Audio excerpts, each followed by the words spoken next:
وَالصُّلْحُ خَيْرٌ. Peace and reconciliation is better. Discord and disagreement are part and parcel of marital life. And while it's impossible to ensure any form of conflict from ever happening, what we can always do is to make peace and make amends so we can move forward. Allah subhanahu wa ta'ala reminds us in Surah al-Nisa that it's always the best alternative to choose to compromise and prefer peace when it comes to disagreements between a husband and wife. But in reality, choosing to make peace doesn't only benefit the spouse.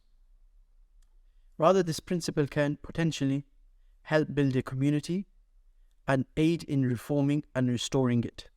In fact, all the verses in the Quran that make mention of making amends between people is a reflection of this one principle, but in a more practical manner. For example, Allah subhanahu wa ta'ala says, if you believers fear that a couple may break up, appoint one mediator from his family and one from hers.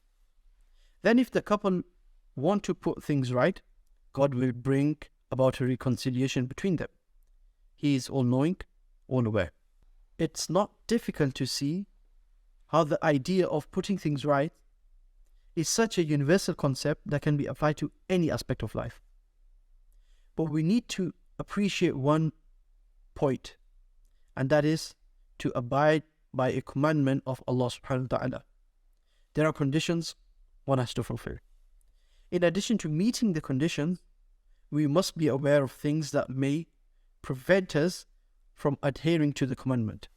In the same surah, in the same verse, right after mentioning this principle of reconciliation and reparation, Allah subhanahu wa ta'ala mentions وَأُحْضِرَتِ الْأَنفُسُ الشُّحَّ, that the souls have been created with this inclination towards miserliness and selfishness, as described by the word shuh.